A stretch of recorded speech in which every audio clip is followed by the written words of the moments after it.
രാധേശ്യാം. 2025 ഞാൻ പോയ ചാർധാം യാത്രയുടെ ഓർമ്മക്കുറിപ്പുകൾ ഞാനിവിടെ പങ്കുവയ്ക്കുന്നു. 2025 ജൂൺ മാസം 10-ാം തീയതി ചാർധാം യാത്രയിലെ ഒന്നാമത്തെ ധാമായ യമുനോത്രിയിലേക്ക് യാത്ര തിരിച്ചു. ഹരിദ്വാറിൽ നിന്നുമാണ് യാത്ര തിരിച്ചത്. യമുനോത്രിയുടെ മാഹാത്മ്യം.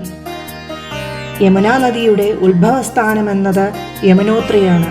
ഇതിൻ്റെ മാഹാത്മ്യം ഇപ്രകാരമാണ്. യമുനയിൽ സ്നാനം ചെയ്യുന്നതുകൊണ്ട് മാത്രം മനുഷ്യർക്ക് യമലോകം ദർശിക്കേണ്ടി വരുന്നില്ല. അഥവാ ഇനി ദർശനം നടത്തി 3 ദിനങ്ങൾ അവിടെ കഴിഞ്ഞാൽ അയാളുടെ സമ്പൂർണ്ണ പാപങ്ങളും ഇല്ലാതായി പുണ്യം നേടുന്നു. ആദ്യം അവിടെ അഗ്നിദേവൻ കഠിനമായ തപസ് ചെയ്തു. തൽഫലമായി അഗ്നിദേവന് ദിക്പാലകനെന്ന പദം പ്രാപ്തമായി.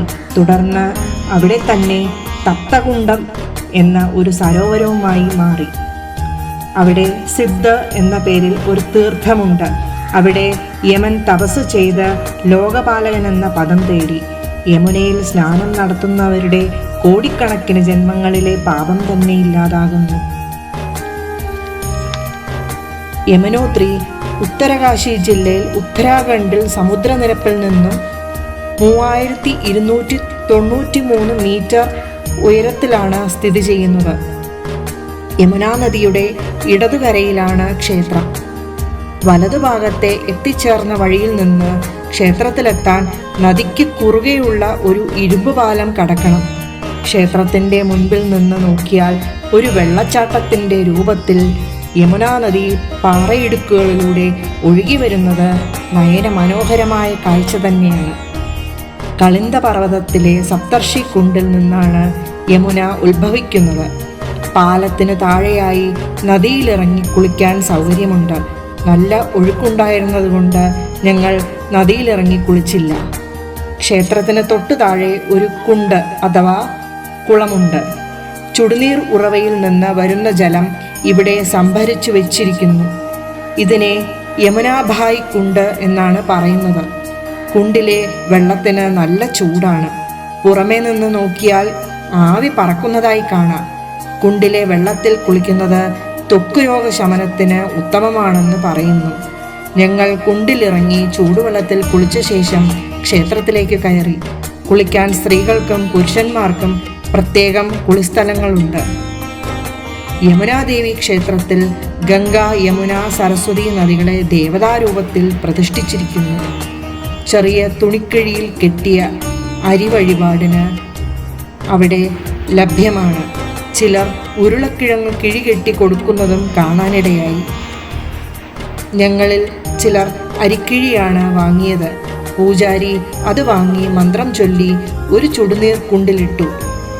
കുണ്ടിന് സൂര്യകുണ്ട് എന്ന് പറയുന്നു. 10 മിനിറ്റോളം ചുടുനീരിൽ വെന്ത അരി നമുക്ക് പ്രസാദമായി തിരിച്ചു തരികയും ചെയ്തു.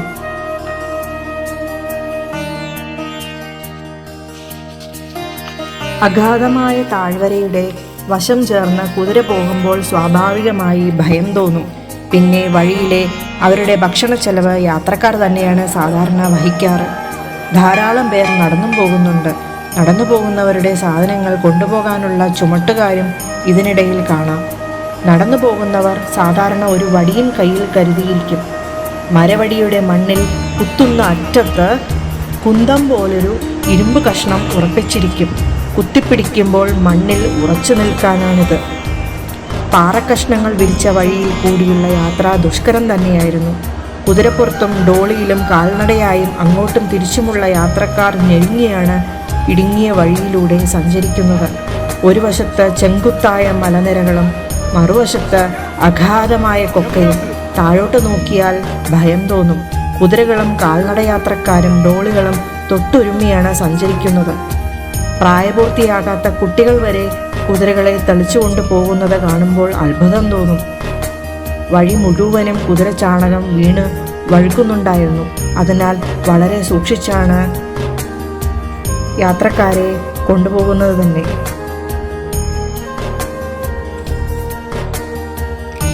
യമുനോത്രിയിലേക്ക് പോകുന്ന വഴി മുഴുവനും ദുർഘടം നിറഞ്ഞത് തന്നെയായിരുന്നു. വെളുപ്പിനെ 4 മണിക്ക് തന്നെ യമുനോത്രയ്ക്ക് പുറപ്പെടുകയും സാധാരണയായി ടൂറിസ്റ്റ് വണ്ടികൾ വഴിയിലെ മാർഗതടസ്സങ്ങൾ ഒഴിവാക്കാൻ നേരത്തെ തന്നെ യാത്ര പുറപ്പെടാറുണ്ട്. വളവും തിരിവും നിറഞ്ഞ റോഡിലൂടെ യാത്ര ചെയ്ത് 7 മണിയോടെ വണ്ടി ജാനകി ചട്ടി എന്ന സ്ഥലത്തെത്തി. വഴിയിലുള്ള കൊച്ചു ഗ്രാമങ്ങളെയാണ് ചട്ടി എന്ന് സംബോധന ചെയ്യുന്നത്. യമുനോത്രയിലേക്കുള്ള താവളമാണ് ജാനകി ചട്ടി.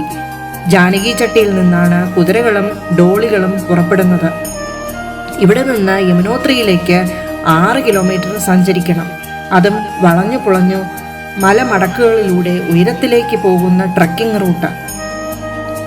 വഴിക്ക് കഷ്ടിച്ച് 5-6 അടിയോളമേ വീതി കാണും. നടന്നുപോയി ദർശനം നടത്തുന്നതാണ് ഏറ്റവും ഉചിതം. ഉയരം കുറഞ്ഞ കുതിര അഥവാ പോണി, അതിന് പുറത്തു കയറിയും പോകാം. 4 പേർ ചുമന്നുകൊണ്ട് പോകുന്ന ഡോളിൽ ഇരുന്നും യാത്ര ചെയ്യാം. ഒരുതരം കുട്ട പുറത്തു വെച്ച് കെട്ടി അതിൽ ആളിനെ ഇരുത്തി ചുമന്നുകൊണ്ടു പോകുന്ന രീതിയും അവിടെയുണ്ട്. അതിന് കാൻഡി ബാസ്ക്കറ്റ് എന്നാണ് പറയുന്നത്. അവരവരുടെ സാമ്പത്തിക നിലയും ആരോഗ്യസ്ഥിതിയും അനുസരിച്ച് ഏത് മാർഗങ്ങൾ വേണമെങ്കിലും തിരഞ്ഞെടുക്കാം. നടന്നുകയറ്റം ഞങ്ങൾക്ക് സാധ്യമല്ലായിരുന്നു.